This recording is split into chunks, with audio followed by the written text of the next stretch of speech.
O yan, mga suki, pili na.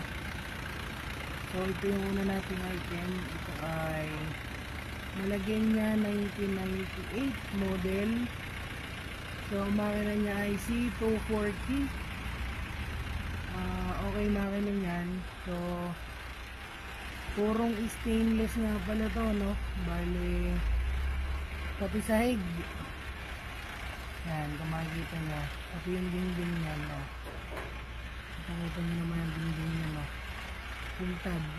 Oh, may trapal pa nga pala yan. Bago trapal niya, kulay pula.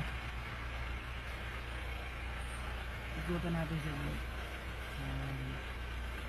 Meron niyang meron niyang private. Hindi ko lang kinakabit. Pero buo private niya. Expire nga pala yan ngayong August. Hindi ko pa naparehistro kasi hindi naman ginagamit. Pero nakapangalan yan sa pamilya namin. Sa nanay ko yan talaga eh. Kailangan ibenta kasi 2 jeep. Hindi naman natuloy kasi magnegosyo. Ipang-iitlog sana. So gumagana lahat ng ilaw niyan. Malambot ng bela, puso.